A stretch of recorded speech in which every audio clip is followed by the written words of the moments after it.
또 오늘 이 시간이 우리에게 주신 귀한 시간으로 알고 하나님 앞에 온전히 나아가는 시간이 되었으면 좋겠습니다. 성령께서 오늘 우리와 함께 하십니다. 아멘.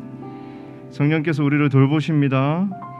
성령께서 우리를 인도하시며 정말 우리의 마음 가운데, 우리의 삶 가운데 좋은 것으로 더해 주시기를 기다리고 계십니다. 그 성령님을 의지하시고 그 성령의 계심을 믿고 외치시며 선포하시며 하나님께 영광 올려드리는 우리 모두가 되기 원합니다. 이 시간 그렇게 한번 우리 성령이 우리에게 있음을 감사하며 고백하는 시간 되었으면 좋겠습니다.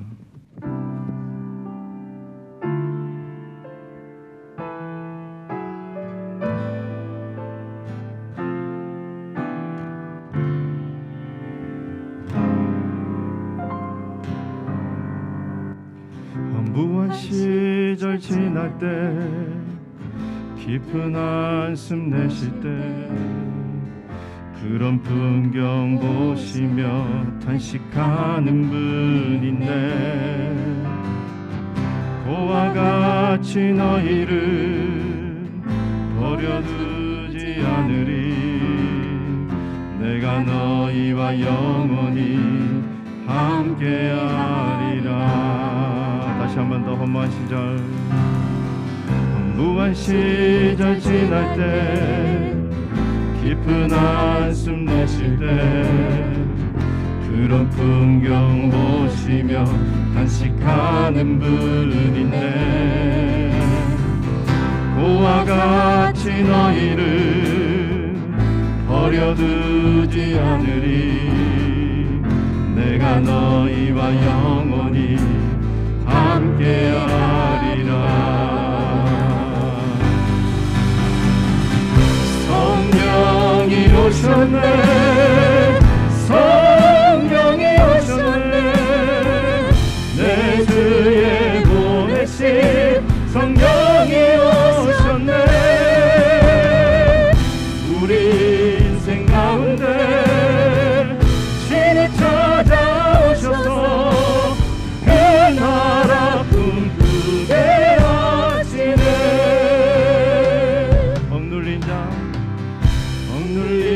자 갇힌 자 자유함이 없는 자 피난처가 되시는 성령님 계시네. 주의 영이 계신 곳에 참 자유가 있다네. 진리의 영이신 성령이 오셨네. 성령이 오셨네 성령이 오셨네 내 주에 보내신 성령이 오셨네 우리 인생 가운데 신이 찾아오셔서 그 나라 꿈꾸게 하시네. 억눌린 자 갇힌 자 억눌린 자 갇힌 자 자유함이 없는 자 피난처가 되시는 성령님 계시네. 주의 영이 계신 곳에 참 자유가 있다네. 진리의 영이신 성령이 오셨네. 성령이 오셨네 성령이 오셨네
하십니다. 믿으십니까? 그러므로 우리가 능치 못한 일이 없을 줄로 믿습니다. 우리가 성령의 힘을 힘입어 매일 날마다 승리하며 주님의 영과 함께 나아갈 때에 하나님의 인도하시는 그 길 가운데 나아가며 또한 승리할 줄로 믿습니다. 이 시간 함께 힘차게 박수치면서 다시 한 번 더 우리에게 성령을 주시면 감사하며 기뻐하며 찬양하시겠습니다.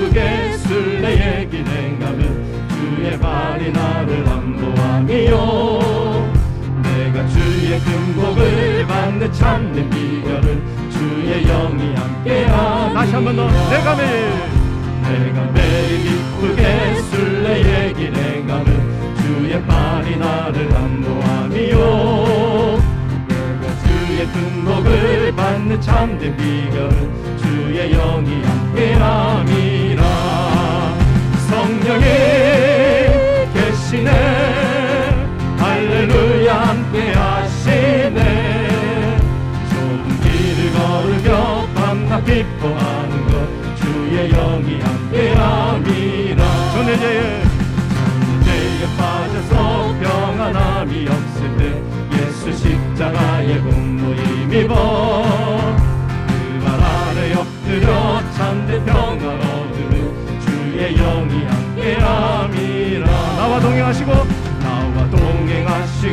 모든 염려하시니 나는 숲의 새와 같이 기쁘다 내가 기쁜 마음으로 주의 뜻을 행하는 주의 영이 함께함이 성령이 계시네 할렐루야 함께하시네 좋은 길을 걸으며 밤낮 기뻐하는 것 주의 영이 다시 한 번 더 성령이 계시네 할렐루야 함께하시네 좋은 길을 걸으며 밤낮 기뻐하는 것 주의 영이 함께하시네 높은 목소리로 세상 모든 욕망과 나의 모든 정욕은 십자가에 이미 못을 박았네 어두운 밤이 지나고 무거운 짐 벗으니 주의 영이 함께함이라 성령이 계시네 할렐루야 함께하시네 좁은 길을 걸으며 밤낮 기뻐하는 것 주의 영이 함께함이 성령이 계시네 할렐루야 함께하시네 좁은 길을 걸으며 밤낮 기뻐하는 것 주의 영이 함께함이 좁은 길을 걸으며 밤낮 기뻐하는 것 주의 영이 함께함이 할렐루야. 성령이 우리와 함께 하십니다. 성령을 의지하며 나아갈 때 승리할 줄로 믿습니다. 그렇게 믿으십니까? 성령이 계시네 우리와 함께 하십니다. 할렐루야 함께 하시 다시 한 번 더 고백해 봅시다. 성령이 계시네 성령이 계시네 할렐루야 함께 하시네 좁은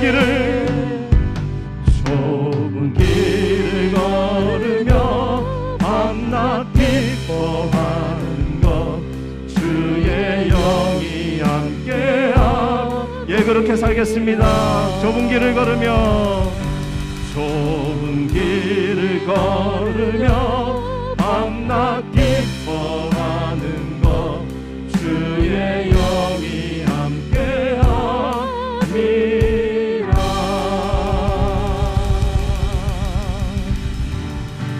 주님 나라 임하시네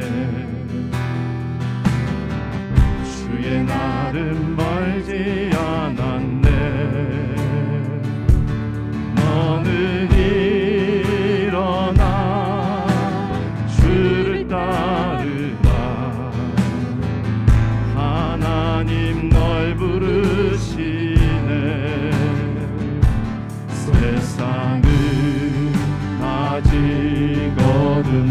속에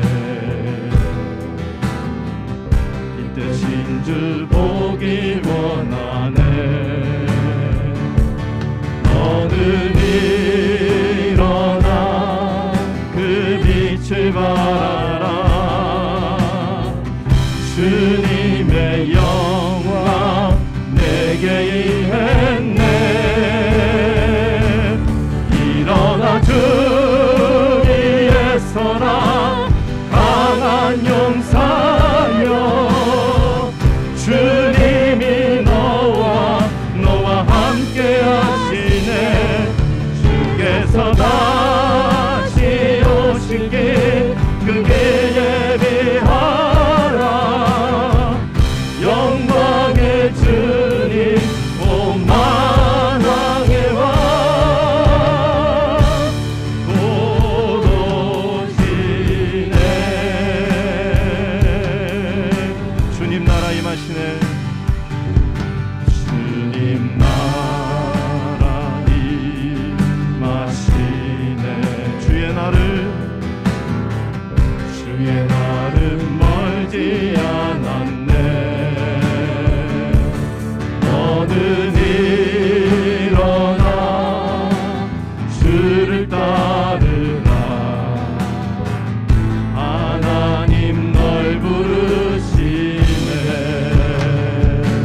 세상은 아직 어둠 속에 빛대신 주 보기 원하네. 너는 일어나 그 빛을 바라라. 주님의 영광 내게 임해. 우리 모두 다 일어나서 고백합시다. 일어나 주 위에 서라. 강한 용사여, 주님이 너와 함께 하시네. 주께서 다시 오실 길 그게 예비하라. 영광의 주님 온 만왕의 왕. 일어나 주 위에 서라. 강한 용사여, 주님이 너와 함께 하시네. 주께서 다시 오신 길 그게 예비하라. 영광의 주님 온 만왕의 왕 곧 오시네.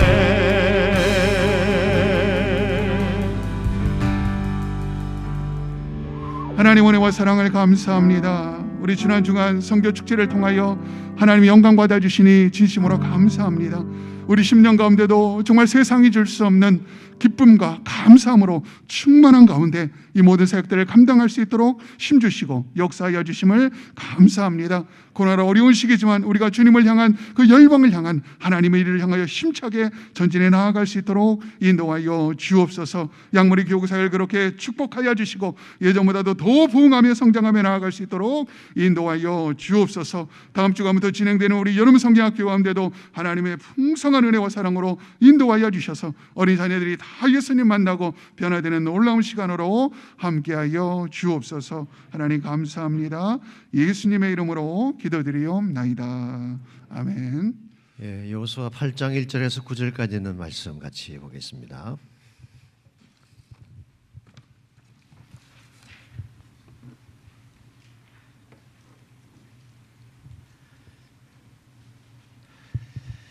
예, 찾으셨으면 한 절씩 교독합니다.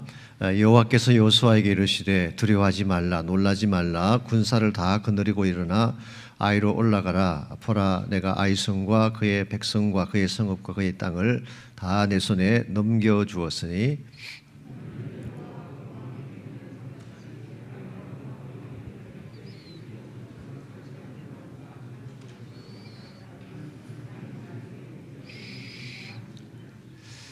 이에 요수아가 일어나서 군사와 함께 아이로 올라가려 하여 용사 3만 명을 뽑아 밤에 보내며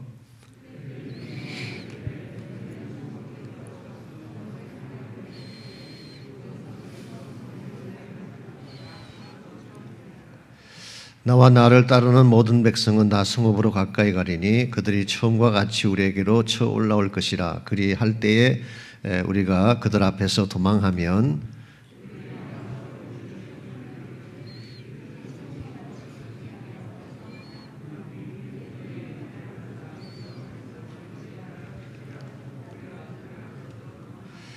너희는 매복한 곳에서 일어나 그 성읍을 점령하라. 너희 하나님 여호와께서 그 성읍을 너희 손에 주시리라.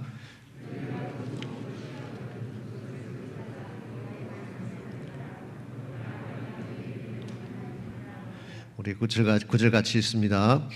그들을 보내매 그들이 매복할 곳으로 가서 아이 서쪽 베델과 아이 사이에 매복하였고 여호수아는 그 밤에 백성 가운데에서 잤더라. 아멘. 다시 한번 도전하라, 이런 제목으로 말씀을 준비했습니다. 인생에서 실패하지 않은 사람이 있을까요? 아무도 없습니다. 누구나 다 실패하고 누구나 다 넘어지죠. 그러므로 실패하냐 아니하느냐 이 질문은 별로 의미가 없습니다. 다 실패하니까. 중요한 것은 실패했을 때 어떻게 다시 일어나느냐, 이것이 중요한 것입니다. 그래서 누구나 넘어지는 것이 실패이기 때문에 일어나는 것에 대한 것을 정확하게 알고 바로 일어나야지 우리 삶이 더 아름다워지고 열매를 맺게 되죠. 현대의 그 창업자인 정주영 씨가 자주 쓰는 말 중에 그런 말이 있잖아요. 빈대보다 못한 놈이라는 말이 있습니다. 꼭 욕처럼 들리지만 욕이 아니고 그분의 체험이 녹아있는 굉장히 귀한 말씀이죠. 이분이 19살 때 자기 집에서 이렇게 무당 가출을 했습니다. 그게 네 번째 나온 거예요. 네 번째 가출을 했는데 인천 부두에 가서 막노동판에서 일을 했습니다. 하루 종일 일을 하고 저녁에는 이 같이 잠을 자는 그 합석에 자는 기숙사 들어가서 잠을 자는데요.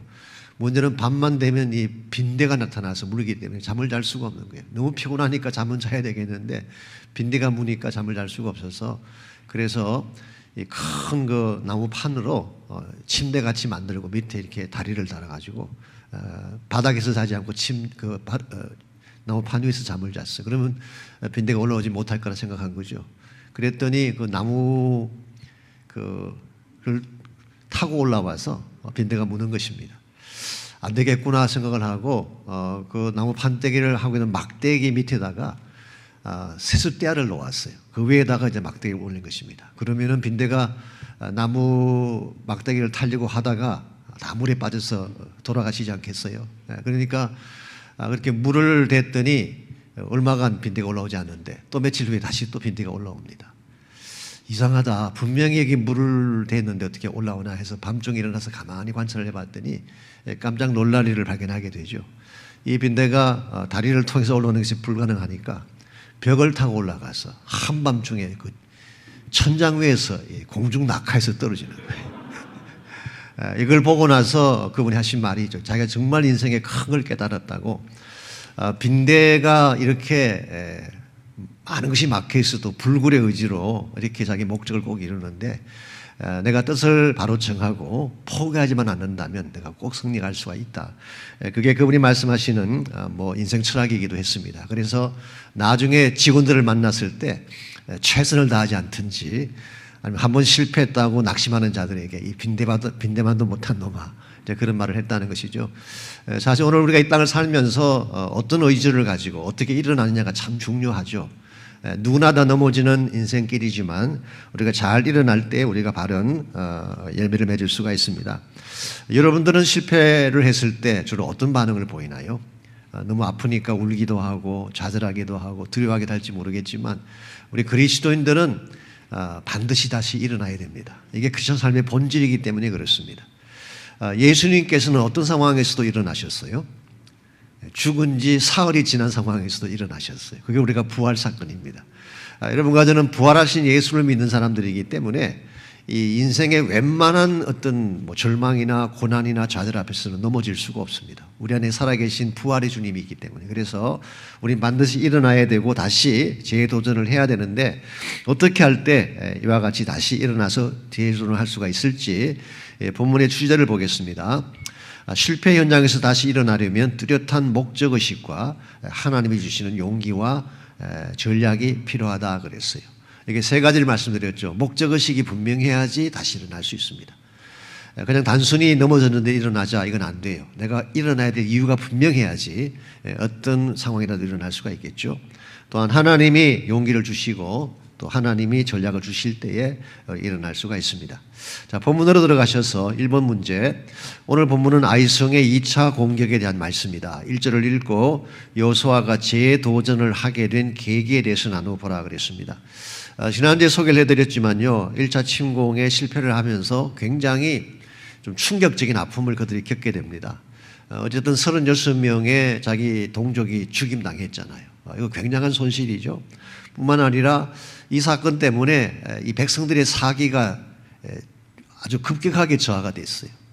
눈 녹던 마음이 녹았다 그래서니까 아마 다시 재기할 능력이 없을 정도로 그냥 다 이렇게 콜랩스 된 것입니다. 여기에다가 동족을 처형해야 되는 그 아픔을 또 그들이 겪게 되죠. 물론 아간이 범죄했기 때문에 처형을 하고 땅에 묻었지만 그래도 자기 동족이었잖아요. 죄를 지은 동족을 땅에 묻어야 되는 이런 아픔을 그들이 경험을 했습니다. 이와 같은 과정을 통해서 매입이 아마 여호수아의 마음도 굉장히 상처를 많이 입고 어쩌면 지도력에도 손상이 갔을 가능성이 있습니다. 이와 같은 상황에서 여호수아가 다시 일어나서 아이성을 재침공하게 되고 우리가 이미 결과를 알고 있는 것처럼 큰 승리를 거두게 되죠. 자, 여호수아로 하여금 이렇게 일어나게 했던 근본 원인이 뭐냐는 것입니다. 이 처참한 실패에도 불구하고 이걸 딛고 다시 재기하게 만들었던 원인, 그 중에 첫 번째 원인이 1절에 나와 있습니다. 1절 말씀, 여호와께서 여호수아에게 이르시되 두려워하지 말라, 놀라지 말라, 군사를 다 거느리고 일어나 아이로 올라가라. 내가 아이 왕과 그의 백성과 그의 성읍과 그의 땅을 다 내 손에 넘겨주었다. 그렇게 말씀하셨습니다. 이 말씀에 의하면은 하나님이 여호수아를 찾아오셨어요.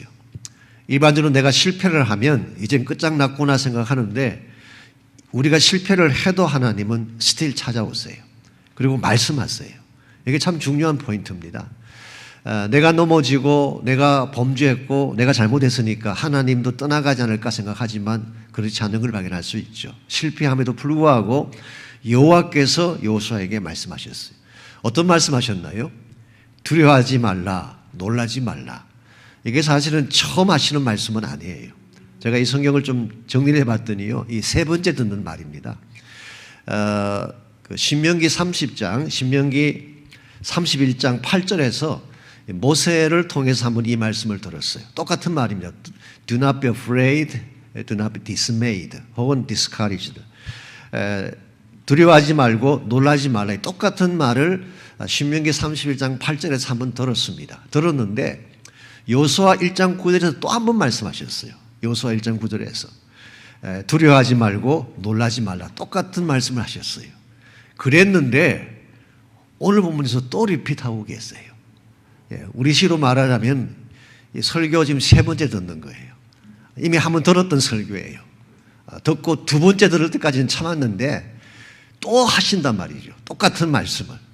자, 하나님께서 왜 이렇게 세 번씩이나 반복해서 똑같은 말씀 하실까요?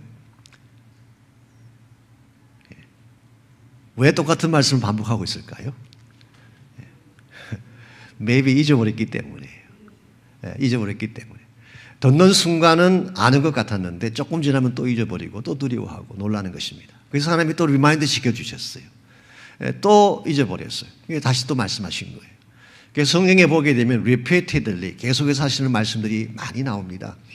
사도 바울도 빌립보서에서 기뻐하라, 내가 다시 말하노니 기뻐하라 그랬었어요. 그냥 한번 기뻐하라 그러면 되실 텐데 다시 말하노니 기뻐하라 이렇게 repeat하는 이유가 뭘까요? 기뻐하지 않기 때문에 그런 거예요. 기뻐하지 않기 때문에. 사실 우리가 하나님 말씀을 듣는다고 하지만요, 듣고 나면 또 잊어버립니다. 듣고 나면 또 잊어버려요. 그래서 같은 말씀을 계속 들어야 돼요. 계속 들어야 돼요. 오래전에 빌 브라이트 박사가 그런 말 한 적이 있습니다. 동일한 청중에게 똑같은 설교를 15번 이상 할 자신이 없으면 목회하지 말라고 그러셨어요.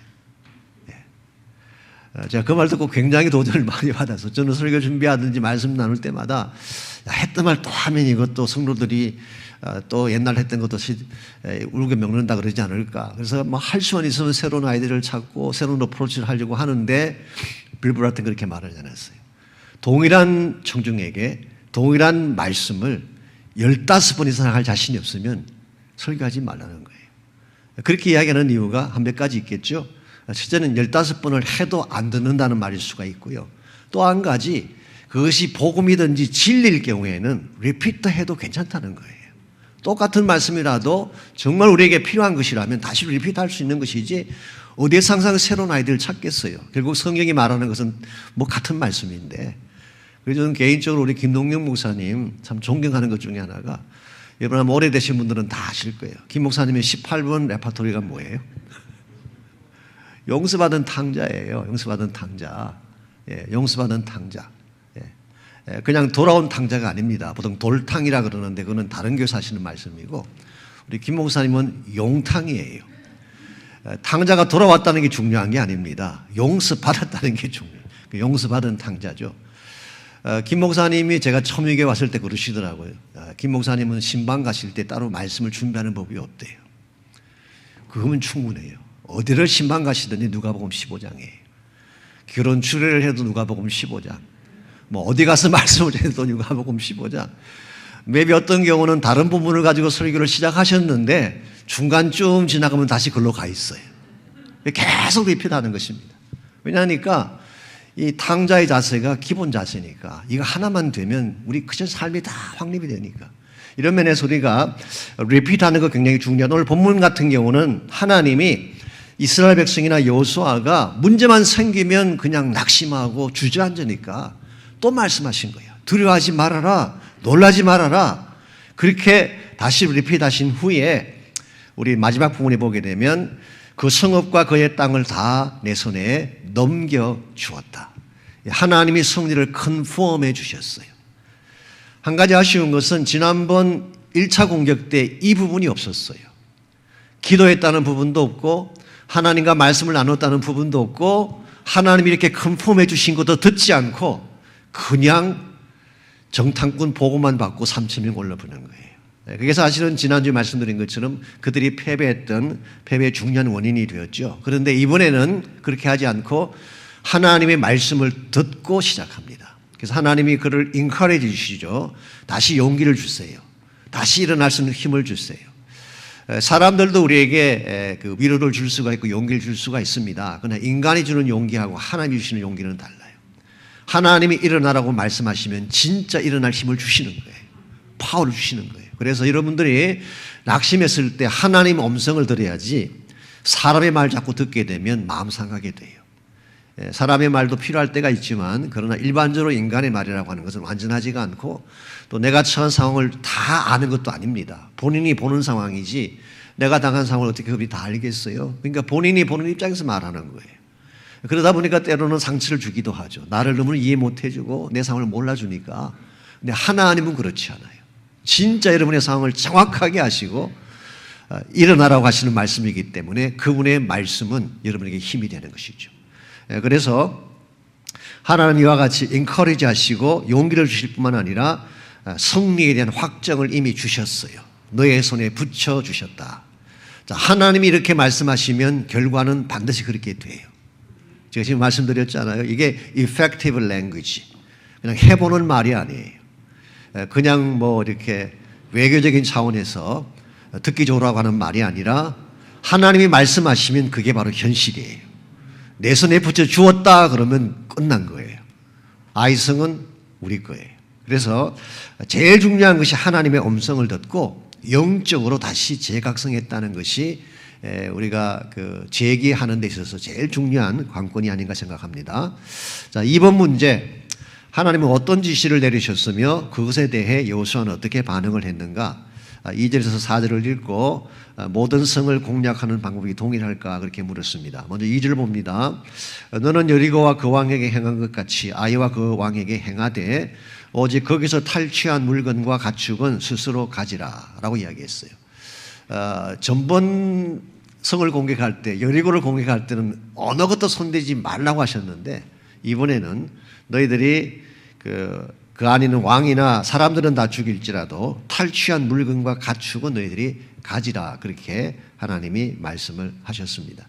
아마도 앞으로 계속 전쟁을 해야 되기 때문에 여기서 탈취한 것이 그들의 자원이 되어서 계속 전쟁을 수행하기 위한 목적이 있었던 것 같습니다. 그럴지라도 첫 번째 성인 여리고 성에서는 하나님께서 첫 성이기 때문에 모든 것은 하나님의 것임을 선포하기를 원하셨던 것 같기도 하고 또 한 가지 이유는 하나님이 주시고 싶은 교훈이 있었던 것 같습니다. 지난주 설교드린 것처럼 그들이 이방 것을 탐해서 탐심 때문에 넘어지지 않도록 하기 위한 교훈이 있었던 것 같습니다. 그러나 이번에는 하나님이 너희들이 이 전리품들을 가져가도 좋다 그렇게 말씀하셨어요. 이 말씀을 읽으면 무엇을 우리가 깨달을 수 있나요? 아마 지난번에 하나님이 여리고를 공략할 때 손대지 말라 그럴 때 아마 좀 섭섭하게 생각하는 분이 계실지 모르겠어요.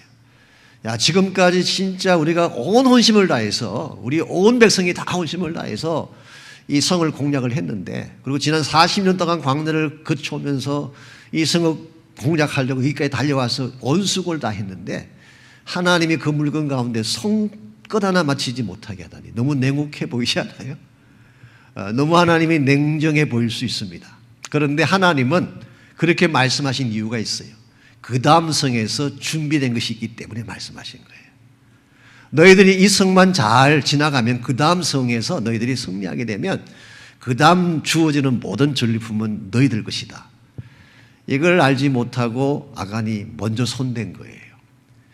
하나님 말씀을 불순종하면 여러분 굶겨 죽이실까요? 안 그러실까요? 굶겨 죽인다고 생각하는 사람은 인간적인 방법으로 자꾸 일을 하는 것입니다. 근데 하나님이 나를 어떻게 하든 채우시고 먹이신다는 걸 확신하는 사람은 말씀대로 순종해요. 그러면 하나님이 실제로 먹여주세요. 이게 성경이 말하는 진리입니다. 우리 성경에서 11조를 떼라는 말씀을 하는데요. 사실 실제로 이렇게 11조를 하려고 하다 보면은 계산이 안 맞을 때가 사실 있습니다. 11조를 떼지 않고도 생활이 쉽지 않은데 여기다가 또 10분의 1 떼라고 하니까 이거 맥센스 하지 않죠. 앞뒤가 맞지 않고 하나님이 진짜 너무 내 사정을 모르시는 것처럼 느껴질 수가 있죠. 그런데 말씀대로 순종하면 하나님이 진짜 주려고 준비하신 게 있다는 거예요. 이걸 아는 것이 지혜입니다. 이걸 아는 것이 지혜예요. 어떤 교회 목사님 한 분이 그러시더라고요. 저희 교회는 모든 성도가 100% 11조 한다고. 그런 교회가 존재할까요? 한 명도 빠짐없이 100% 11조 하는 교회. 어떻게 그게 가능합니까? 그랬더니 30%는 자신이 알아서 하고 성도 중에 나머지 70%는 하나님께서 알아서 떼가신다고. 무슨 말씀인지 이해가 되세요? 11조 하면 하나님이 알아서 떼가시는 거야. 그만큼 가져가시는 거야. 그래서 우리가 좀 지혜가 필요하고 영적인 지혜가 필요한데 오늘 본문에 보게 되면 이 아간이나 여리고성을 점령했던 이스라엘 백성들의 마음속에 이런 전망이 없었던 것 같습니다. 그래서 바로 그 다음 성, 넥스트 성에서 하나님이 모든 걸 주려고 준비하고 계셨는데 먼저 손을 대다가 그들은 실패를 했죠. 하나님 이와 같이 말씀하신 후에 아이성 뒤에 복병을 두라 그렇게 말씀하셨어요. 우리 마음의 복병에 대해서 지난주 말씀드렸지만 오늘 본문에서는 적군을 치기 위한 복병입니다. 이 복병이라는 이 단어 대신에 우리 뒤에 조금 가셔서 우리 15절인가요? 몇 절인가? 이 복병이라는 단어 대신에 다른 단어가 나오죠. 매복시킨다는 단어가 나와요. 매복시킨다는 단어. 그래서 이 복병이라고 하는 것은 적군을 공격하기 위해서 숨어 있는, 매복해서 엎드려 있는 군사들을 말하는 것입니다. 엎드려 있는 군사들. 자, 하나님께서 이번에는 너희들이 엎드려라, 엎드려 있어라 그렇게 하나님께서 말씀하셨어요. 말씀하시는데 약 3만 명의 그 용사를 뽑았고 뒤에 보시면 5천 명이 더 나옵니다. 5천 명이 더 나와서 합치면 사실 3만 5천 명인데 어떤 성경학자는 5천 명은 이 3만 명 중에 포함된 자가 아니냐 뭐 그렇게 해석하기도 합니다. 뭐 숫자 그렇게 중요한 건 아닌 것 같습니다. 그래서 중요한 것은 이번에는 하나님이 그냥 드러내놓고 공격하지 않고 엎드리라는 거예요. 엎드리라는 거예요. 그래서 하나님의 전략 중에 하나가 엎드리는 것입니다. 그냥 본인을 다 낮추고 땅에 바싹 엎드리는 것. 그래서 우리가 어떤 문제가 생겼을 때 성을 공략해야 될 성이 생겼을 때에 이것을 해결할 수 있는 전략이 다르죠. 여리고성을 공략할 때는 어떻게 하라고 그러셨어요? 주변을 돌라고 했습니다. 이걸 청면 돌파라 그럽니다. 인생의 어떤 문제는 직접 공격하지 않고 돌아가야 될 때가 있어요. 특별히 인간관계에서 문제가 생겼을 때는 돌아가는 것이 필요할 때가 많이 있죠. 내가 양보하고 어떤 면에서는 이해해주고 돌아가는 것이죠. 그러나 홍해를 건너갈 때는 정면 돌파를 시키셨어요. 홍해가 있을 때는 그냥 그 앞을 뚫고 지나가게 하셨어요. 정면 돌파. 악한 마귀 사탄이 공격할 때는 돌아가시면 안 돼요. 그때는 정면 돌파하셔야 돼요. 비질리의 문제가 앞에 있는데 돌아가시면 안 돼요. 그건 타협이에요. 그래서 하나님께서 우리에게 주신 문제 앞에서 어떤 데는 정면 돌파해야 될 때가 있고 어떤 데는 돌아가야 될 때가 있는데 오늘 본문의 경우는 어떤 경우라고 할 수 있을까요? 엎드려야 할 때가 있다 그런 말이에요. 엎드려야 할 때가 있다. 여러분과 제가 인생의 문제를 풀어나가려고 할 때에 엎드려야 할 때는 엎드려야 돼요. 이게 겸손이고 기도입니다. 엎드려야 할 때 엎드리지 않고 그냥 뛰쳐나가면 패배하는 것입니다. 그래서 하나님의 전략은 엎드리게 하는 것, 엎드리게 하시는 것이었어요. 자, 이와 같은 전략을 했더니 3번 문제 5절에서 7절을 보면 그들이 썼던 전략이 나오는데 이 전략대로 한 결과 어떻게 되었는가 15절에서 17절을 읽고 발상의 전환에 대해 나누어 보라 그랬습니다. 5절 말씀 보게 되면 나와 나를 따르는 모든 백성은 다 성으로 가까이 나아가서 청과 같이 그들을 치자 그랬어요. 그러고 나서 도망을 칩니다. 도망을 쳐요. 그래서 원래 주력 부대가 정면으로 공격을 해 올라가다가 이제 그 아이성에 있는 군대들이 공격을 해 오면 도망을 치는 것입니다. 도망을 치니까 아이성 안에 있던 그 군사들이 어떻게 하겠어요? 따라 나오죠. 지난번에 전쟁을 안 했더라면 maybe 안 따라 나왔을 수도 있는데요. 지난번에는 이긴 경험이 있잖아요. 36명을 죽이고 이긴 경험이 있기 때문에 사기가 오를 대로 오른 아이성 군사들이 다 성 안에서 바깥으로 나왔어요. 나왔는데 어느 정도까지 나왔느냐고 하면요.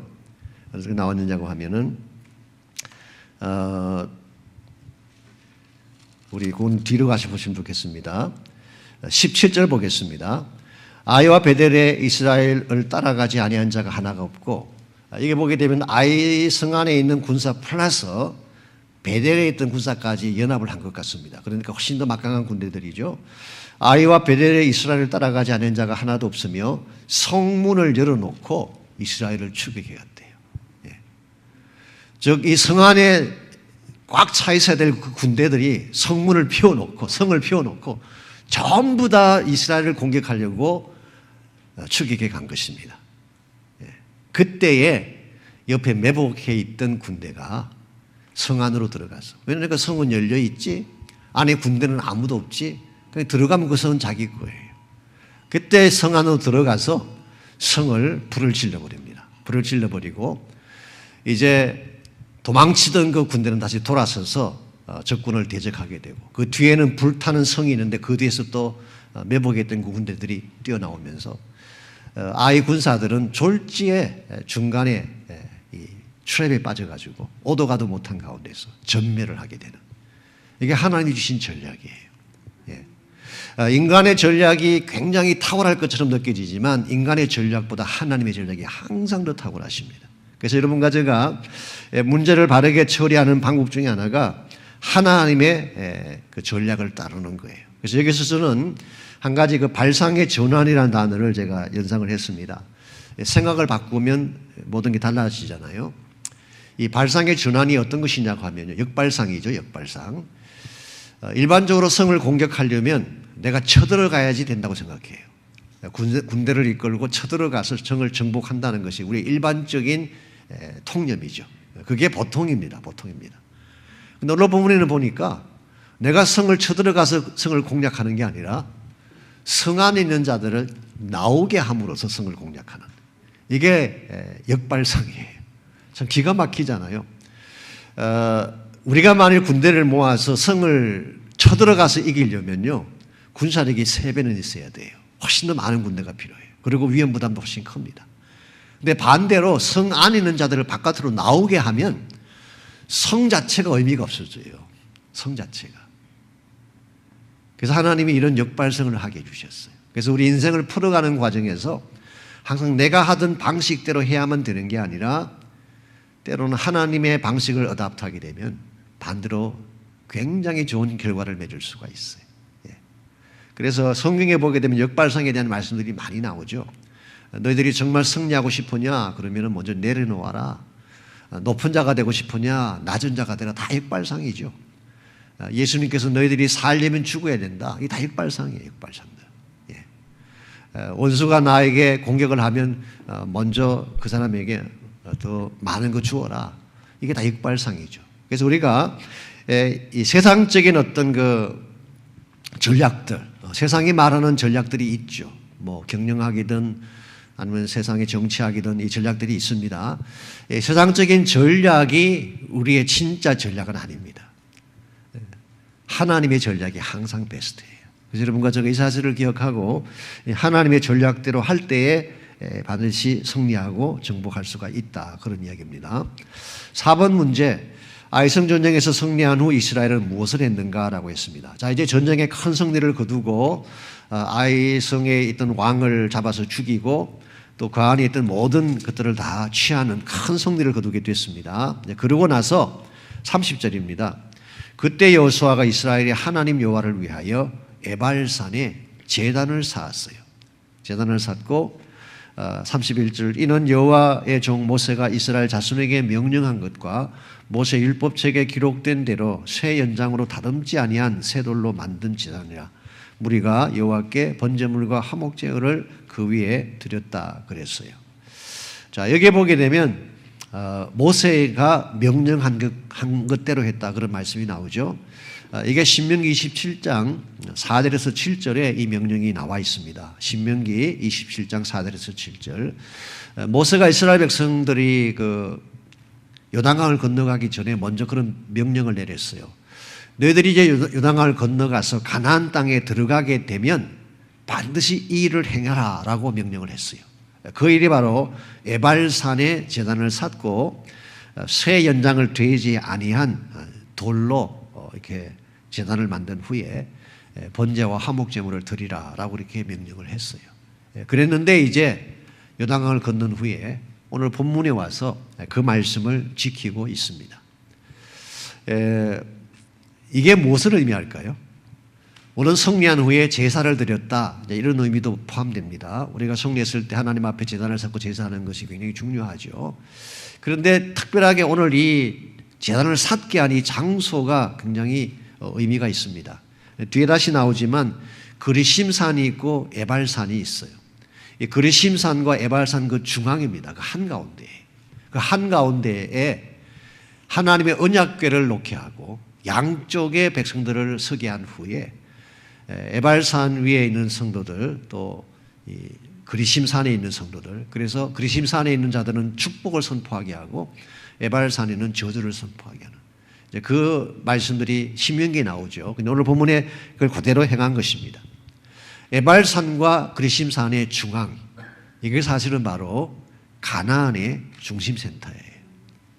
그래서 요단강 건넌 후에 오늘 이 본문을 통해서 하나님이 오피셜리 가나안 땅을 세상 말로 접수하신, 이제 아직 다 정복은 안 됐지만 이제 이것이 하나님의 땅이다라고 이렇게 시를 하시는 장면이에요.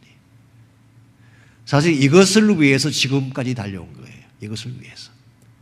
창세기 12장부터 시작되는 하나님 비전의 여정이 이제 비로소 이루어지게 된 거예요. 이 땅을 중심으로 해서 이제 하나님 백성들이 말씀을 따라 살고 예배를 통해서 하나님을 영광 돌리면서 하나님의 나라를 세워가야 될 비전을 여기서 사실은 이 액션을 통해서 제시해 주신 거예요. 이게 목적의식입니다. 앞으로 이제 전쟁이 많이 일어나요. 9장부터 이제 12장까지 보시면은 이 여호수아가 전쟁을 많이 합니다. 어떤 분이 통계를 내셨는데 31번 전쟁을 한대. 31번. 이제 큰 전쟁만 여기서 이제 밝히고 있는 거지만요. 여리고나 아이성은 아주 대표적인 전쟁에 밝히고 있는 거지만 그것 외에도 31번에 걸친 전쟁을 합니다. 근데 그때마다 포기하지 않고 계속 승리해 나가요. 이 원동력이 어디서 생긴 거냐는 것입니다. 이 원동력이. 그들이 이 땅을 정복해야 될 분명한 이유가 있었기 때문에. 이게 목적의식이에요. 자, 하나님의 교회가 사역을 합니다. 뭐 열심히 하죠. 핍박이 와도 하고 어림이 와도 합니다. 만일 하나님의 교회가 하나님의 나라라고 하는 비전이 없다면 그와 같이 헌신할 수 있을까요? 그냥 우리끼리 모여서 뭐 교제나 하고 이민생활에 고달프니까 서로 쉐어링하자 이런 차원만으로 정말 우리가 모든 걸 다 바쳐 헌신할까요? I don't think so. 저는 지난주일 선교 축제를 보면서 참 기뻤고 감사했던 이유 중에 한 가지가 있습니다. 예를 들어서 우리가 참 잔치 같은 분위기였잖아요. 정말 제가 너무너무 감사했습니다. 좀 오랫동안 만나지 못했던 분들이 나오셔서 화기애애하게 떡을 떼고 교제하고 뭐 잔치하고 그야말로 잔치 분위기, 잔치가 이런 것이구나라고 생각했었어요. 근데 만일에 그 잔치의 목적이 단순히 그냥 우리끼리 오래간만에 만났으니까 회포나 풀자 그런 차원의 잔치였다면 그 기쁨이 있을까요? 나는 없을 것이라고 생각합니다. 선교를 위해 모였기 때문에 파워가 있는 거예요. 그래서 그 사람들이 헌신한 거예요. 각 교구마다 정말 밤늦게까지 김치 담그시고 뭐 만드시고 고생 많이 하셨는데 여러분이 그냥 단순히 뭐 펀레이즈 해가지고 우리 즐기자 이것 때문에 한다면 그런 동기가 나오겠어요? I don't think so. 하나님 나라를 위해서 한다는 명분이 있기 때문에 하는 거예요. 오늘 여러분과 저의 삶 가운데 이 명분이 분명하면 고통이 와도 이겨낼 수 있어요. 넘어가게 돼요. 포기하지 않게 돼요. 그래서 가장 중요한 것이 목적의식입니다. 목적의식. 그래서 우리 5분 문제까지 같이 해버렸는데요. 온 백성을 그리 심산과 에발산 앞에 나누어 서게 한 후 그들에게 무엇을 선포했는가? 하나님 말씀을 선포하게 했고 축복과 저주를 선포하게 했죠. 이게 바로 제단을 쌓아서 예배를 드리고 말씀을 선포함으로써 바로 이 땅이 하나님의 것이다 라고 하는 것을 그들이 선포한 것입니다. 6번 문제입니다. 넘어져도 다시 일어서는 도전 정신이 필요하다. 실패를 딛고 재도전하려면 무엇이 필요할까? 쭉 말씀드렸죠. 먼저 하나님의 음성을 듣고 영적인 재각성을 해야 돼요. 하나님의 음성을 듣고 영적인 재각성을 해야 됩니다. 두 번째로 발상의 전환이라고 했습니다. 하나님의 방식이죠. 하나님의 방식대로 순종을 해야 됩니다. 그리고 마지막으로 목적을 확인을 해야지, 목적이 분명해야지 우리가 반드시 일어설 수가 있게 됩니다. 자, 적용과 나눈 파트입니다. 1번 문제, 누구나 실패를 경험한다. 그러나 실패했을 때 어떻게 하느냐가 중요하다. 당신은 실패 앞에서 주로 어떤 반응을 보이는가 그랬어요. 여러분 나름대로 나눌 수 있죠. 실패했을 때 포기하는 분도 있고 뭐 원망하는 분도 있고 또 겁먹고 도망치는 분도 있고 혹은 다시 도전하는 분도 있고 그럴 거예요. 여러분 가운데는 어떤 반응인지 나누시면 좋겠습니다. 2번 문제, 실패했을 때 누구의 음성을 듣는 것이 가장 중요할까? 누구 음성 들어야 될까요? 와이프 음성 아니에요? 우리 남편들은 와이프 음성 들어야 됩니다. 사람들의 음성을 듣는 것도 필요하죠. 사람들의 소리도 필요하긴 합니다. 그러나 여러분이 사람들의 소리만 듣고 움직이면 위험할 수도 있어요. 사람들의 소리는 항상 완전하지 않습니다. 퍼펙트하지 않아요. 관점도 다르고 해석도 다르고 다 다르기 때문에. 그러나 하나님의 음성은 그렇지 않아요. 하나님의 음성은. 하나님의 음성은 항상 정확하고 하나님은 전체를 다 보시기 때문에 내가 가야 될 길도 베스트로 알고 계시고 그래서 하나님 음성 듣는 것이 여러분이 다시 모든 것을 시작하는 데 있어서 가장 중요한 부분이에요. 3번 문제, 성을 공략하는 방법은 다양하다. 인생의 문제를 해결하는 방법도 다양하다. 당신의 경우는 주로 어떤 방법을 택하는가? 아까 제가 예를 들어서 3가지 말씀드렸는데요. 돌아가는 방법, 직진하는 방법, 아니면 엎드리는 방법. 엎드리는 방법은 사실 하나님이 위로부터 부어주시는 방법이에요. 하나님 위로부터 부어주시는 방법이죠. 여러분께서 어떤 방법을 선택하는 것이 가장 인생 문제 해결에 도움이 되는지, 만일 여러분께서 엎드리는 쪽을 선택하신다면 실제로 엎드리시기를 바랍니다. 기도하셔야 돼요. 기도하라, 기도하라, 기도하라. 제가 수십 번도 말씀드렸는데 왜 말씀드린지 아시겠죠? 안 하시니까. 안 하시니까. 그래서 우리 한번 기도하고 엎드리면 여러분 개인 삶도 그렇고 교회도 좋아질 것입니다. 4번 문제, 생각의 방향을 바꾸면 다르게 볼 수 있다. 당신은 늘 보던 방식대로 모든 것을 보고 있지 않는가? 생각의 방향을 바꾸려면 무엇이 필요할까 그랬습니다. 여러분 생각의 방향이 어디를 향하느냐에 따라서 느낌도 달라지고 액션도 달라지고 다 달라지게 돼요. 그래서 우리 생각의 방향이 바르게 되려면은 첫 번째로 하나님이 그 중심에 계셔야 돼요. 하나님이 아니고 내가 중심에 있으면 나 중심적인 생각을 하게 돼 있어요. 그래서 우리가 뭐 사람을 보든지 어떤 사건을 보든지 무엇을 보든지 나 중심적인 생각을 하게 되면 항상 그것은 주관적입니다. 객관적일 수가 없어요. 그래서 내 마음 중심에 하나님이 계셔야 돼요. 하나님이 내 마음의 주인이 되셔야 돼요. 센터에 계셔야 돼요. 두 번째는 말씀이 있어야 돼요. 말씀이 있어야지 여러분이 바른 생각을 가질 수가 있습니다. 그래서 이 바른 생각은 여러분의 상식하고 달라요. 또 일반적인 뉴스나 뭐 일반적인 세상 이야기하고 다른 것입니다. 진리의 말씀이 있어야지 이런 생각이 바르게 되고 건강하게 되는 것입니다. 그런 내용들을 나누시면 좋겠습니다. 5번 문제, 우리가 실패를 딛고 재도전하려면 그렇게 할 분명한 목적의식이 있어야 한다. 당신을 일어서게 만드는 가장 중요한 동기는 무엇인가라고 했어요. 여러분이 실패했습니다. 다시 일어나야 돼요. 어떤 그 사건 앞에 여러분이 굉장히 어려움을 겪고 있습니다. 그래도 그걸 극복하고 일어나야 돼요. 여러분을 하여금 어떤 상황이 오더라도 다시 일어나게 만드는 이유, cause, 이게 분명히 해야 돼요. 그 divine cause, 신적인 이유가 분명히 있어야 돼요. 하나님의 뜻이라고 하는 분명한 이유가 있어야지 여러분이 일어날 수가 있고 달릴 수가 있습니다. 그래서 사실 우리 크리스찬 삶에서 가장 중요한 삶의 동기는 하나님 나라예요. 하나님 나라. 가끔 어머니들이 너무 힘들고 피곤하셔서 몸져 누워 계시다가도 아들이 학교에서 돌아오면 벌떡 일어나서 북으로 가셔서 밥을 하고 그러세요. 자식 사랑이 동기가 되기 때문에 그런 거예요. 만약 그게 없다면 왜 일어나겠어요? 그냥 누워 계시지. 그래서 우리가 크리스찬 삶을 살아가다가도 일어나야 될 이유, 일어나게 만드는 힘, 그게 바로 영적인 동기, 하나님 나라 동기. 그래서 여러분과 제가 이런 동기를 가지면은 우리 인생이 훨씬 더 달라질 수 있다. 이제 그런 내용으로 나누시면 좋겠습니다. 기도 제목에 보시면 새로운 도전과 힘을 주십시오. 사실 우리가 코로나를 통과하면서 많은 부분들이 이렇게 낙심되기도 하고 막혀 있는데 좀 뉴 챌린지가 필요합니다. 이제 새로운 도전, 그리고 새로운 도전을 이룰 수 있는 힘도 하나님이 주시도록 기도하시기를 바라고, 선교와 복음의 부흥을 위한 기도, 이제 본격적으로 선교 시즌이 왔습니다.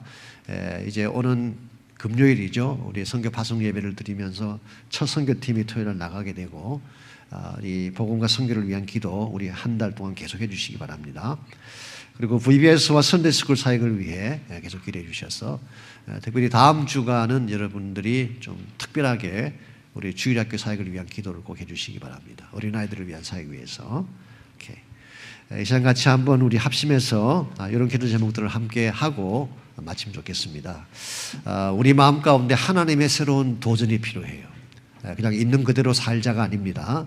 뭐 되는 대로 살아가자 이것이 아니라 정말 크리스찬답게 챌린지가 필요해요. 하나님 나라를 향한 도전이 필요해요. 그래서 저희 교회도 그러하고 여러분도 그렇습니다. 이제는 있는 자리에 머물지 않게 하시고 일어서게 하시고 도전하게 하시고 달려나가게 해달라고, 이와 같은 것을 행할 수 있는 힘과 능력을 부어달라고 기도하시길 바랍니다. 그래서 저희 교회 모든 사역들, 선교와 복음과 선데이스쿨과 예배와 모든 사역들이 새롭게 부흥되고 성장할 수 있도록 우리 한번 합심해서 기도합니다.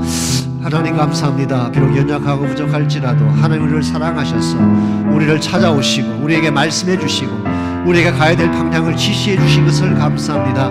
이제는 우리 마음대로 살지 않도록 도와주시고 나의 뜻, 나의 생각대로 사는 인생이 아니라 하나님을 향하여 달려갈 수 있는 우리 모두가 되게 하여 주옵소서. 하나님, 그동안 우리가 많이 느슨해졌습니다. 우리가 많은 부분에서 낙심하고 주저앉아 있었습니다. 주님, 우리 마음 가운데 뉴 챌린지를 주시기를 원합니다.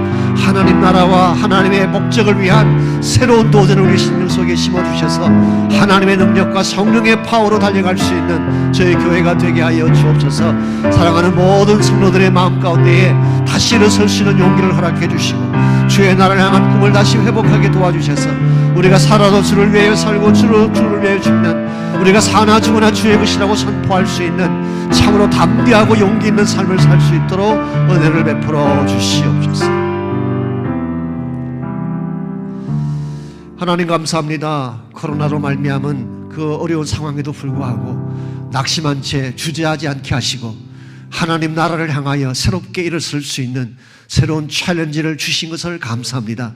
우리 힘으로 행할 수 없음을 고백하오니 성령님 능력을 부어주시고 기름 부어주셔서 이 모든 도전을 잘 감당해서 다시 하나님의 나라가 세워지고 예배가 다시 회복되어지고 모든 사역들이 힘차게 일어나는 귀한 역사가 있게 하여 주시옵소서. 예수님의 이름으로 기도하옵나이다. 아멘.